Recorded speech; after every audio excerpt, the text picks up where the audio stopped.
Hello everyone, Sientir here with another Rambler for you, and today I want to do kind of a philosophical examination of the concept of morality.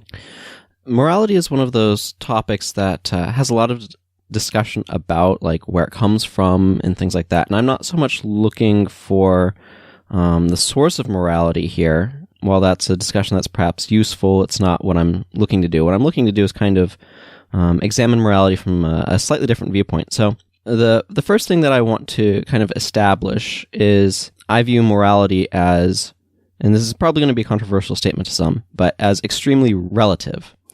That is, what someone, like, what is morally good is very relative depending upon who you're asking or what systems you're asking. So this is something also where I attribute morality to it's something either an individual person or a collective of people.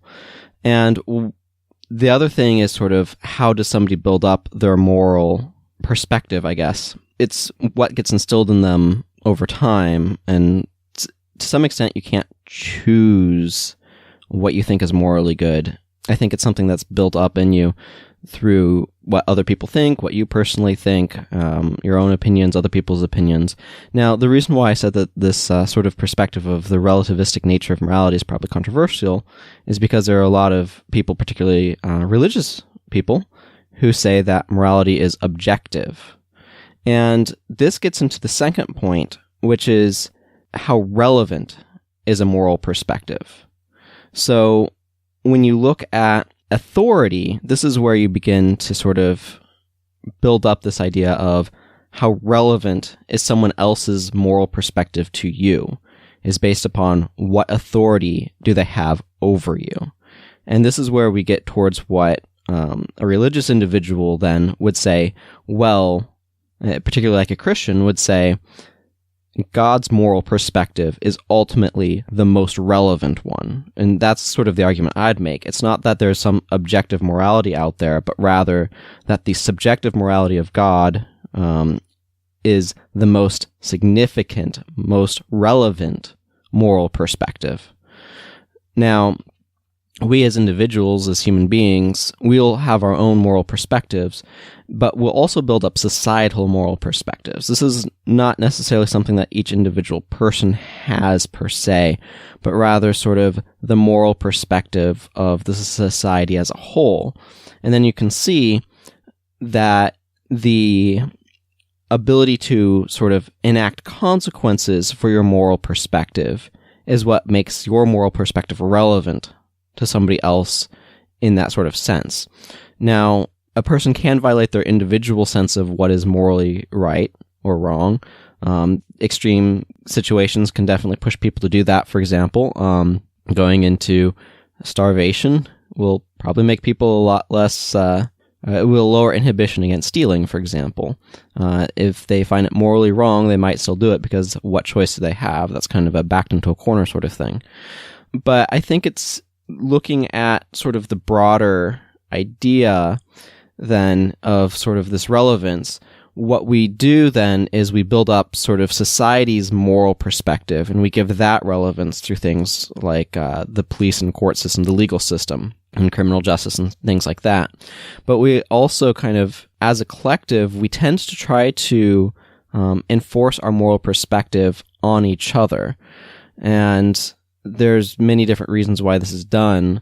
One of the things that becomes very difficult then, though, that we need to do is sort of, as individual humans, identify what we're making as moral judgments versus other types of judgments. And this can become very, very complicated when it comes to having discussions or other things, or even just sort of evaluating stuff, because there's a lot of judgments that we make that are a matter of opinion that because of the way that sort of moral judgment works, we kind of apply a moral significance to. Now, this is something where I want to give non-religious people a lot of credit because they don't tend to put religious significance, for obvious reasons, on these sort of opinion judgments, whereas religious people will often drag in a sort of religious significance to try to lend additional authority and weight to their opinion. And this is kind of I think it's an important topic to kind of move this discussion to, because again, having the desire to push your opinion or your moral opinion, and this is very stream of consciousness right now, but pulling back, looking at this sort of shape of judgment in general, because this kind of goes into this idea of morality, is what do you like? What seems good to you? For example, I don't like wine because I think alcohol tastes terrible. I like grape juice, but I don't have any begrudgment against people who enjoy wine. If that fits their taste, that's fine. But it's very easy for somebody to take that sort of thing and say, well, I don't like this thing, therefore I think it's like evil. This happened, for example, with rock and roll music. There's nothing inherently evil about a style of music. And this actually goes into another sort of discussion that I think is tied into this, which is potentially going to be quite a bit to unpack, but the concept of what can hold moral significance in the first place. And what I mean by moral significance is, let's see, how do I define this? Moral significance is sort of the idea that it's good or evil. So there is a moral quality about it. And my general argument or thought on this, I suppose is more accurate, is that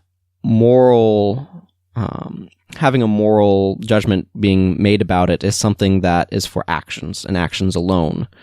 And then you can sort of make an argument about somebody, for example, who consistently makes actions that you deem as being evil actions as a person who is evil. But I think that tends to be stretching things a bit. And like from my perspective, the moral directive that Christians are given, this is usually referred to as the Great Commandments in various places in the Bible, both Old and New Testament. It's given that you should love the Lord your God with all your heart, soul, strength, and mind, and love your neighbor as yourself. Many people have kind of heard that. The love your neighbor as yourself part kind of gets turned into sort of what gets referred to as the golden rule of do unto others as you'd have them do unto you. I think another way of kind of summarizing this, at least from my perspective, and this is kind of a theological part, so is to treat God as God and to treat other human beings and yourself as human beings. Those are simple sounding things, and they sound kind of obvious, but they're really, really difficult. But a lot of that has behavior in it, right? It's what are you doing? It's active. And when I look at something that's I'm just sitting there as just an object, like rock music, for example, once it's been made, it's a thing. And I don't think things have an inherent morality about them. I don't think a deck of playing cards, for example, is good or evil. It's just a deck of playing cards. It's what you do with it that matters. Same thing with like a gun or a knife. You can use a gun to hunt for food, or you can use it to commit mass murder. You can take a knife to injure someone, or you can use it to prepare garlic. I like garlic. Garlic's delicious. But this is kind of where I see things in terms of like what can moral judgments be made about. And the other thing, going back to morality more itself, and making moral judgment calls, is a lot of people will make them about things they don't understand as well. And that is something that is very troublesome to me, especially coming from the religious community, because when you make a judgment about something you don't understand, your judgment is uninformed. And for people who do understand it, that lack of informedness is readily apparent, and it makes your opinion look very foolish. And it's important, therefore, to make sure you understand when you're making some sort of judgment call about something, that you understand sort of what sort of judgment call it is. And again, most of the time, judgment calls that people make are matters of opinion. they might have moral significance to it, but the question is, according to whose morality? And as a Christian, I see the most significant morality as that of God's perspective.